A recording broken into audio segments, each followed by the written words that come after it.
ليس البر أن تولوا وجوهكم قبل المشرق والمغرب ولكن البر من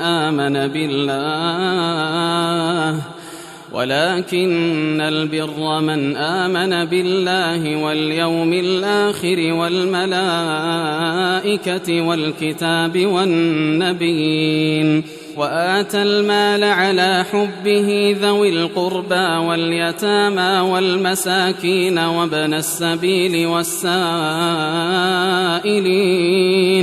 والسائلين وفي الرقاب وأقام الصلاة وآتى الزكاة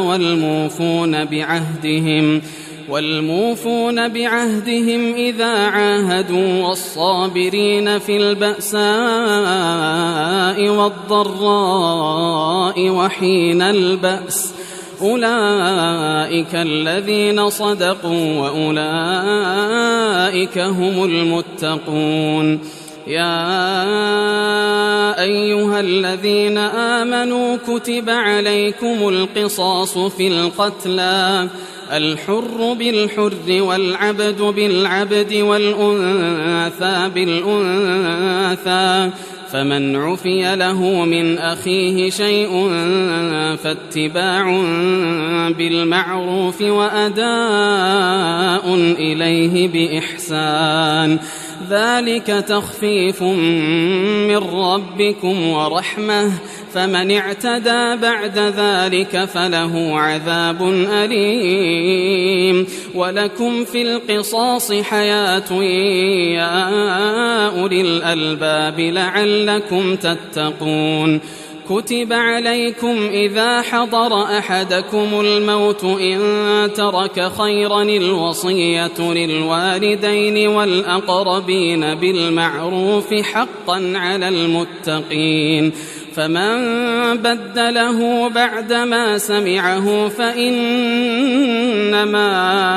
إثمه على الذين يبدلونه إن الله سميع عليم. فمن خاف من موص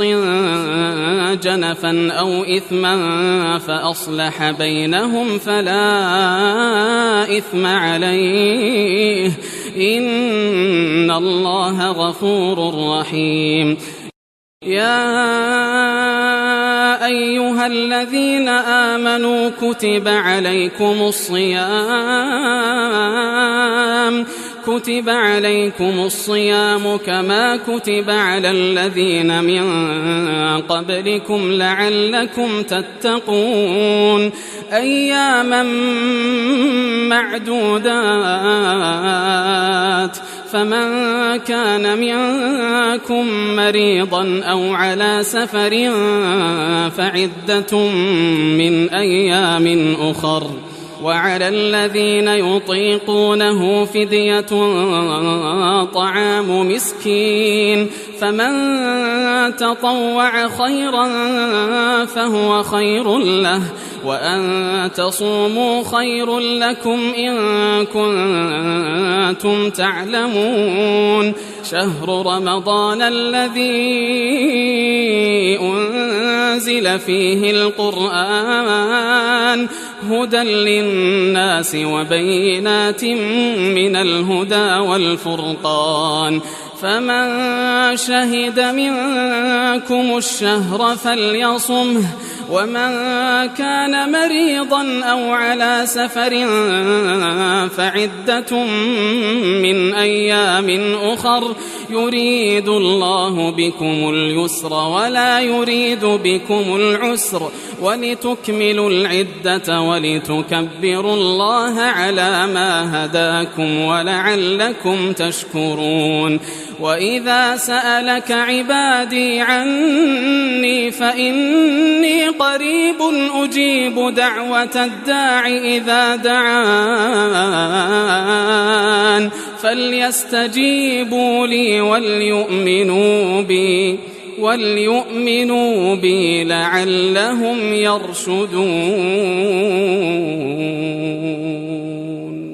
أحل لكم ليلة الصيام الرفث إلى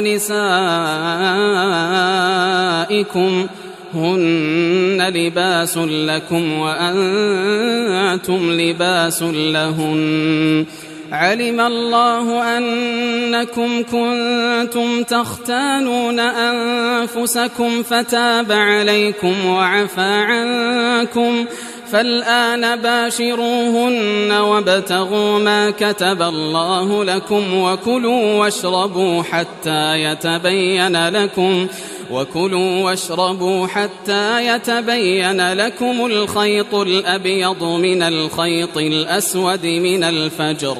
ثم أتموا الصيام إلى الليل ولا تباشروهن وأنتم عاكفون في المساجد تلك حدود الله فلا تقربوها كذلك يبين الله آياته للناس لعلهم يتقون ولا تأكلوا أموالكم بينكم بالباطل وتدلوا بها إلى الحكام لتأكلوا فريقا من أموال الناس بالإثم وأنتم تعلمون